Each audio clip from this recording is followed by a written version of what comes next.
मैं डॉक्टर अनिल साहब, मैं आपसे शुरू करना चाहूंगा। अब ये दो अलग अलग तरह की पॉलिटिक्स हो रही है। और ये राहुल गांधी जो पॉलिटिक्स कर रहे हैं डॉक्टर साहब, वो कुछ अनअपेक्षित मेरे ख्याल से है। बीजेपी की थिंक टैंक ने शायद ये सोचा नहीं था कि इस तरह से निकल पड़ेंगे। तो दोनों की जो चुनावी रणनीति जो है, उसमें एक साफ फर्क नजर आ रहा है। एक जो है, मुझसे लगातार भाषण दिए जा रहे हैं और कांग्रेस को गाली गलौज अभी लगातार किए जा रहे हैं। दूसरों जो है वो सबको जोड़ने की बात की जा रही है, और पिछड़े और जो अंतिम तबके के लोग हैं, उनके हक की आवाज उठाते हुए नजर आ रहे हैं। आप अपने तजुर्बे से अगर ये बता दें हमारे दर्शकों को कि 2024 का ये विधानसभा के चुनाव के बाद, जब वो आप एक समय आएगा जब चुनाव होगा, तो ये जो दो अलग अलग रास्ते पे लोग चल रहे हैं, दो अलग अलग विचारधारा वाली पार्टियां, आपको क्या लगता है कि कौन किस पर जो है इस रणनीति को लेकर भारी पड़ सकता है? मयूर जी, देखिए, हमारा देश है और वो संतों का देश रहा है। इस देश में जितनी संतों की रिस्पेक्ट मिली है, उतनी किसी को नहीं मिली। महात्मा गांधी जो थे, वो कभी बैरिस्टर थे, लंदन में कपड़े सिलते थे उनके, और वो भारत में आए, उन्होंने यहाँ की जो स्थितियां सामाजिक देखी, और उन्होंने वो अपना टाई कोट पैंट सब उतार के फेंक दिया और लंगोटी में चलने लग गए। तो थर्ड क्लास के डब्बे में महात्मा गांधी चलते थे। और जो मासिस से जुड़ाव महात्मा गांधी ने अपने उस समय में, जबकि कोई टेलीविजन चैनल्स नहीं होते थे, सोशल मीडिया नहीं होता थे, टेक्नोलॉजी नहीं थी, फोन तक नहीं होते थे लोगों के पास, और लोगों से जुड़ गए। राहुल गांधी का, मैं जो इस पैनल पे है, सब जानते हैं मेरे बारे में, आप भी जानते हैं मयूर जी। मैं 1 साल 1 महीने पहले तक राहुल गांधी का मैं कोई प्रशंसक था नहीं, और मैं कोई बहुत अच्छी उनके बारे में वो भी नहीं रखता था। मुझे लगता था अपना, जिसको कहते हैं आइवरी टावर में रहते हैं, और ठीक है। लेकिन जिस दिन से वो सड़क पे उतरे और जनता के बीच में गए, मेरी जो थी, जो उनके बारे में जो धारणा थी, वो बदलनी शुरू हो गई। और आज मुझे ये लगता है कि जिस तरह से लोगों का वो दुख दर्द समझते हैं, और जमीन पे जा करके, जैसे अभी आपको एक कुछ आपके हमारी अनौपचारिक बात हो रही थी, तो आप कह रहे थे कि मेरे को उस स्थान पे जाना पता ताकि मैं असलियत पता कर सकूं।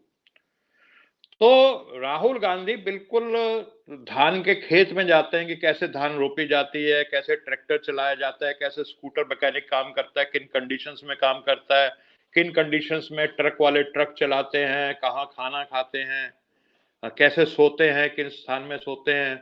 और आपने और भी तमाम जिक्र किए अपनी प्रस्तावना में पहले। तो राहुल गांधी अब जो है वो जननेता बन चुके हैं, क्योंकि पब्लिक से वो कोई मौका नहीं छोड़ रहे पब्लिक से जुड़ने का। बस में ट्रेवल कर रहे हैं, वो भी रेलगाड़ी में भी ट्रेवल कर रहे हैं। और हमारे देश में ऐसे व्यक्ति की हमेशा रिस्पेक्ट रही है। और जिस दिन से उन्होंने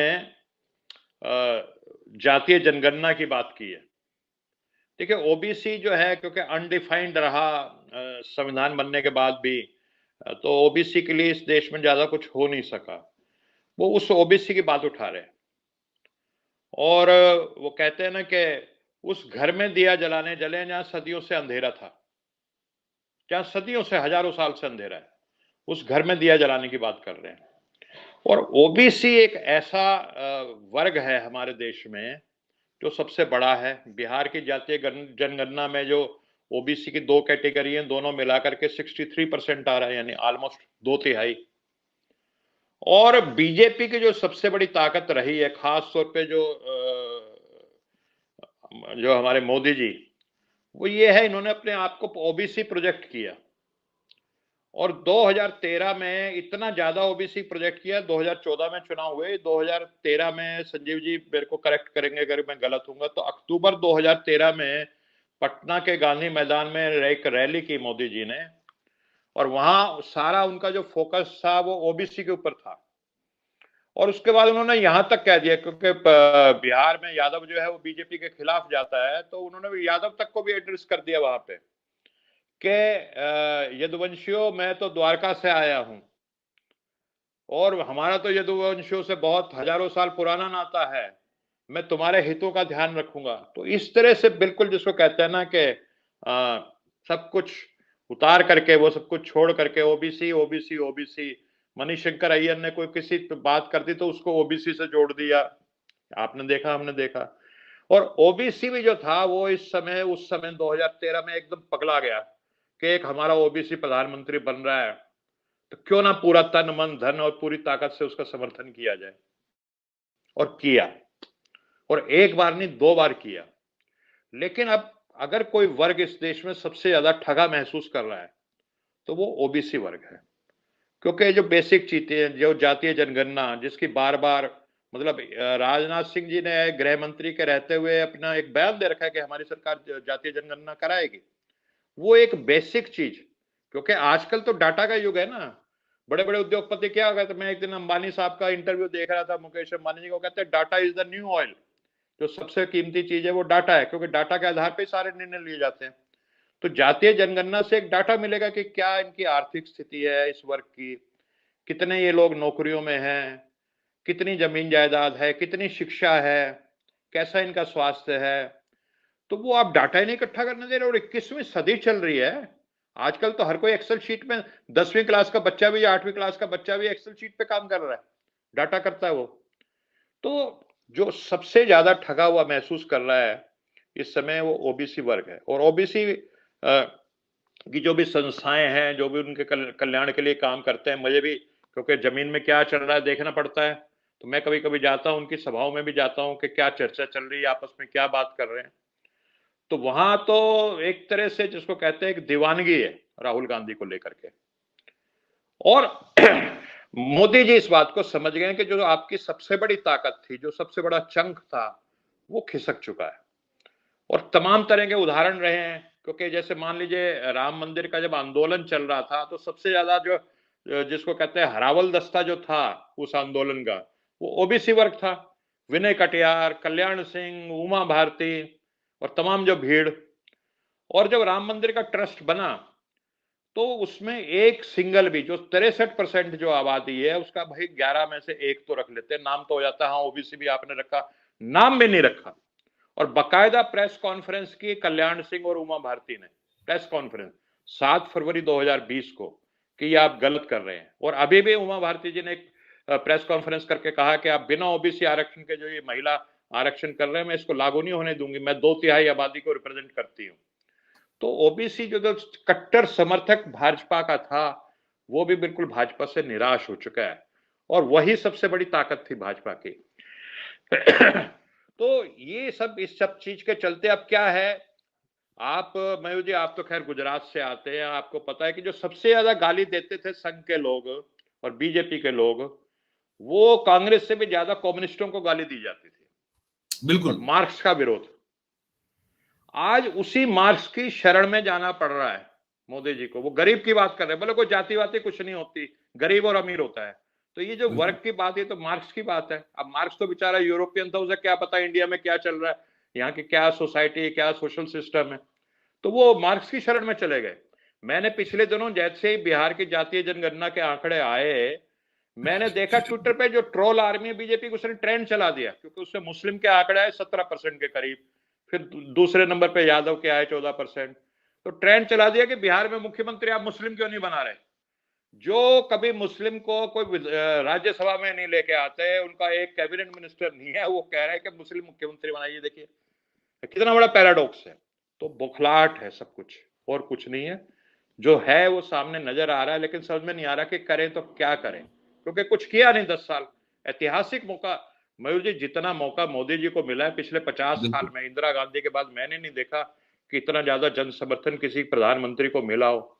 ऐतिहासिक मौका था, ऐतिहासिक पुरुष बन सकते थे अगर गरीब के लिए, कमजोर के लिए काम करते। वो एक शायर ने कहा है कि जिस तरह की बेरोजगारी और किसान आत्महत्या कर रहे हैं, बेरोजगार शिक्षित नौजवान आत्महत्या कर रहे हैं आजकल, तो एक शायर ने चंद, मैं बात को खत्म करूंगा, मेरे विद्वान वक्ता बैठे हुए उनको सुनना चाहता हूं मैं, कि एक शायर ने ये कहा है कि अंधेरी रात का मंजर बदल सको तो चलो, नेता को, अंधेरी रात का मंजर बदल सको तो चलो, चिराग बनकर महफिल में जल सको तो चलो।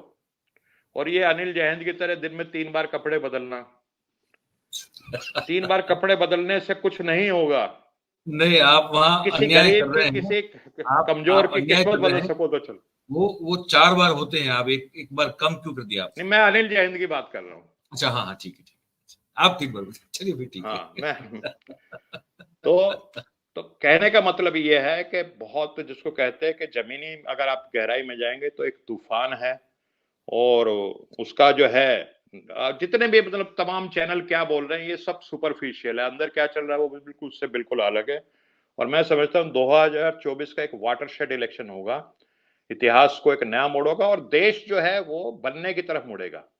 ये जो चंद पूंजीपतियों के लिए काम नहीं होगा देश में, जो आम आदमी है, देश का आम नागरिक है, उसके लिए काम आगे चल के होगा। जी जी जी। अब डॉक्टर साहब, दिनेश जी और मीनू जी, आप तीनों से जो है मुझे संक्षिप्त में, क्योंकि अब पौना घंटा के ऊपर हो गया है, तो हमको 2-2 मिनट में जो है आपसे इसी सिलसिले में, इसी श्रेणी में, कि कौन ज्यादा इम्पैक्टफुल हो सकता है, आपकी क्या राय है? तो डॉक्टर साहब आपसे शुरू करते हैं, फिर दिनेश जी से पास जाएंगे, और फिर मीनू जी के पास, फिर कार्यक्रम को समाप्त करेंगे। मयूर जी, मैं एक चीज तो ये कहना चाहता हूँ कि जब ये गरीब की जो बात होती है, तो गरीब जो है हमारे देश में जो है, वो सारे गरीब एक जैसे नहीं माने जाते, क्योंकि सामाजिक जी व्यवस्था हमारे देश की रही है।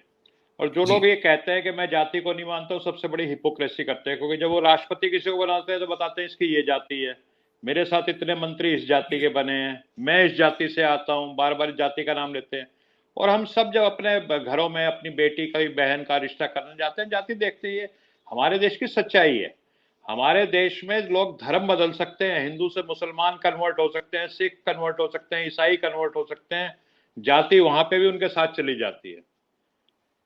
हमारे एक मित्र हैं, उनका बड़ी चर्चा रही आजकल, दानिश अली, कुंवर दानिश अली, जो विधुड़ी जी के साथ उनका वो हुआ। तो जी वो, मैं उनको तब से जानता हूं जब वो छात्र थे जामिया मिलिया के, लेकिन अपने नाम के आगे वो कुंवर लगाते हैं, कुंवर दानिश अली, और बड़े गर्व से कहते हैं मैं राजपूत हूँ।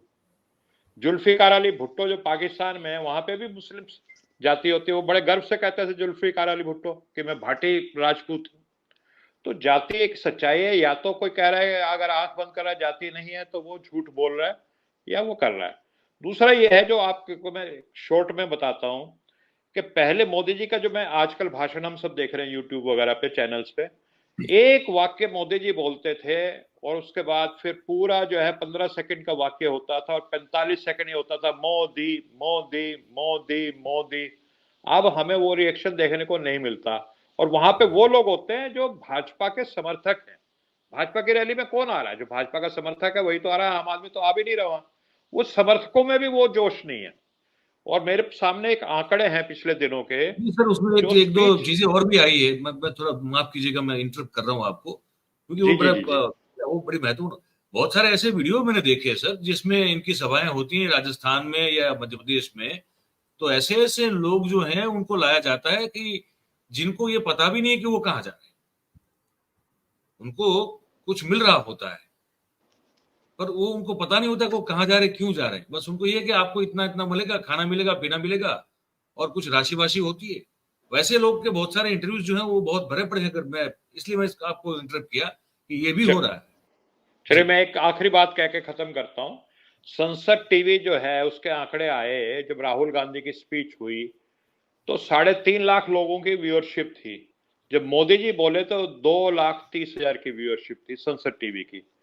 यूट्यूब पे राहुल गांधी की स्पीच की व्यूअरशिप थी 26 लाख, और मोदी जी की व्यूअरशिप थी, 2 घंटे की स्पीच थी, उसमें कोई 5 मिनट भी देखता तो वो आ जाता व्यूअर।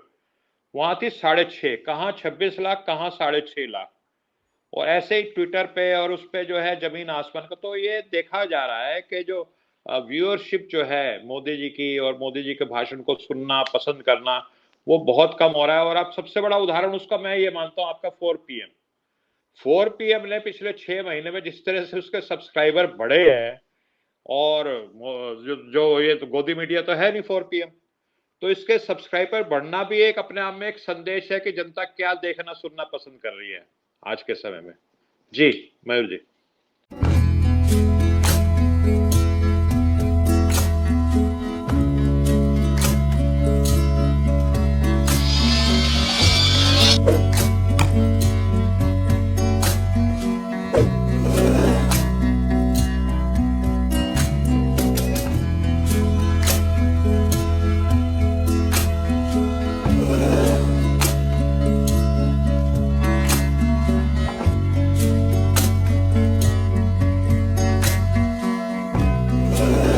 है।